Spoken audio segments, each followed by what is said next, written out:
All right, guys, it is time to change the pace. I'm switching it up. I'm going to be painting today, painting one of the sculptures that was glazed. Now, I don't know if you guys remember, but I did a very, very sloppy glazing job on this. It was rushed. This is Three Sisters, One Fro.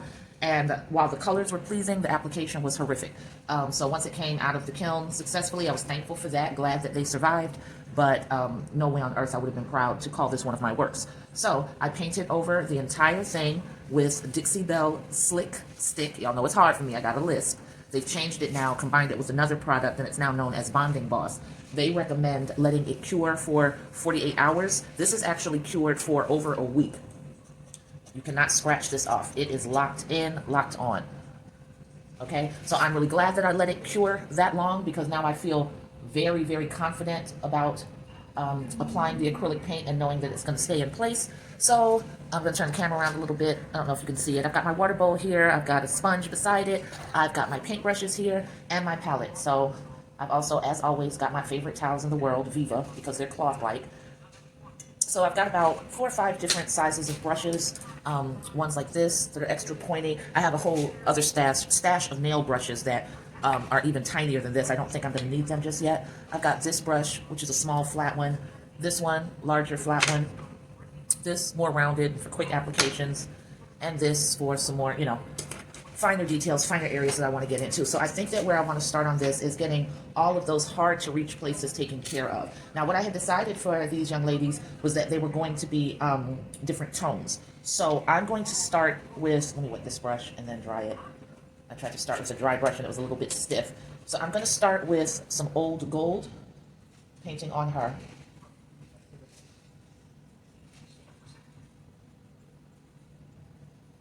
And I don't think there's really a need to narrate this. It's just painting. I'm really just recording the process for YouTube and, you know, my video legacy for anybody that follows my art and wants to see what I do to pieces and how I do them.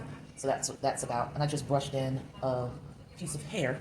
I've now got to get out. I don't even know where that came from. I actually think that was a brush fiber, so there's that. So like I said, these pieces have a lot of crevices and tiny, hard to reach places that you just really have to pay attention to and take your time getting in there so that you won't end up turning it in a certain way and exposing flaws, areas that you did not take the time to cover up the way that you should.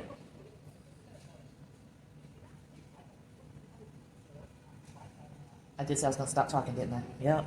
Don't listen to me. I'd be lying.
Now there will be some areas of overlap. I'm not really concerned about that because there are going to be several coats added to this, and the dominant color of black, which is what a lot of the sculpture is going to contain, will conceal those areas of overlap once I start refining. So right now it's just about getting that first coat of color locked in and on, applied, and then starting to see the vision come through. And the cleanup, of course, that will take place because it has to take place. But this is going to require me turning it upside down, painting on it from the side, because there are so many nooks and crannies to this piece. And what I do not want to leave is any of the slick stick, the white primer, that is adhering to the actual sculpture. I don't want any of that left, so that you look at it in a particular light and you see these white patches and areas. So this is really going to have to be examined from all angles and all variants on how I source the light to this while I'm examining it. But like I said, don't really worry about that right now. It'll get taken care of. And a lot of that is going to happen with the nail brushes that I was just telling you about that I have, that are really, really fine and long and have very few strands of fibers, so that you can get into nooks and crannies.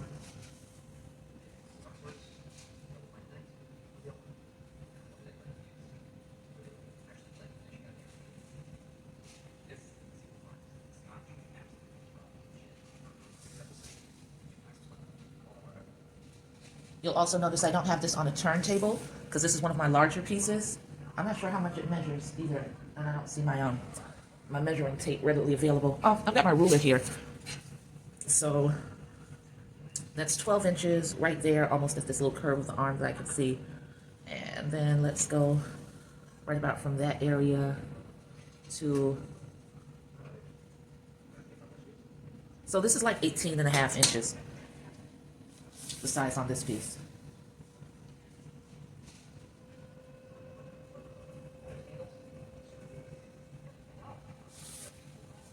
And the turntable would take it up too high, and I'd end up having to stand and paint it. So you guys know I'm lazy, so I don't want to do that.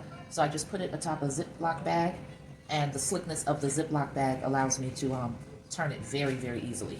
So it's all good.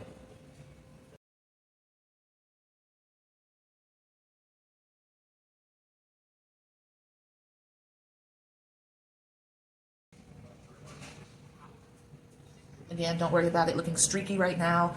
Don't worry about it showing transparencies, because this is just the first coat. So there's a lot that's going to happen before this is done. It's a heavy piece too. Even though it's hollowed out, it's still heavy.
I love her color.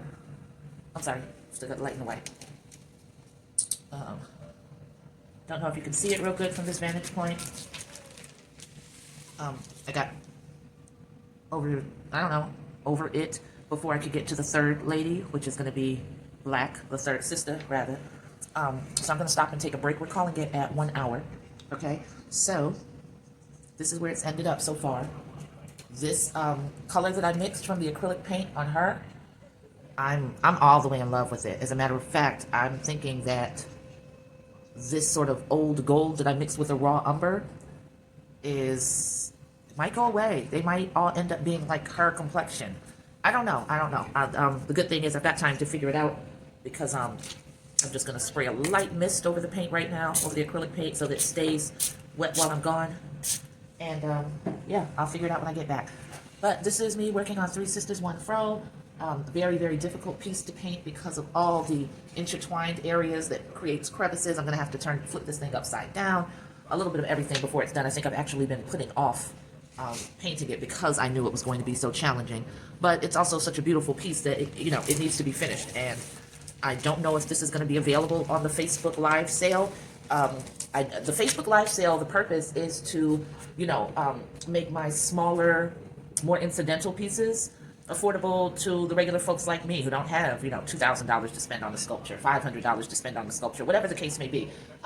As I'm learning and growing, I'm creating a lot of unique and beautiful creations. And I started going so large because I was thinking exhibits, museums, galleries, and then I ended up realizing I was leaving out a whole section of people who want home decor, office decor, that are looking for that perfect accent piece. And it's not going to be museum exhibit size. Not to say that everything museum exhibit or gallery sized is large, but if you're thinking a piece for your apartment, for your condo, for your office, you certainly don't need it to be 4 feet tall. So I wanted to make sure that you could see something that you love on this Facebook Live sale, and it won't be a problem for you to cop it because it's affordable enough for you to actually acquire it. And then there'll be the other larger scale, more fine arts pieces that I continue to work on while I'm working on these. So there'll be the pendants, there'll be the necklaces, there'll be the little bowls and dishes and containers. And of course, once I'm proficient at pottery and get my wheel, it won't be a problem. But in the meantime, there are going to be pieces like this that I really love that I'm not willing to let go for the low. You know what I'm saying? And those will be the pieces that are an acquisition for somebody who's ready to drop that amount of dollars. So looking forward to all of it. I've got homegirl drying in the back. I actually need to get her out of this air-conditioned environment and put her out on the patio. That's this piece. She's so light and beautiful. Oh my God, she's really, really lightweight. So I'm gonna put her out on the patio. I'm gonna take my break and I will catch y'all on the flip side. Peace.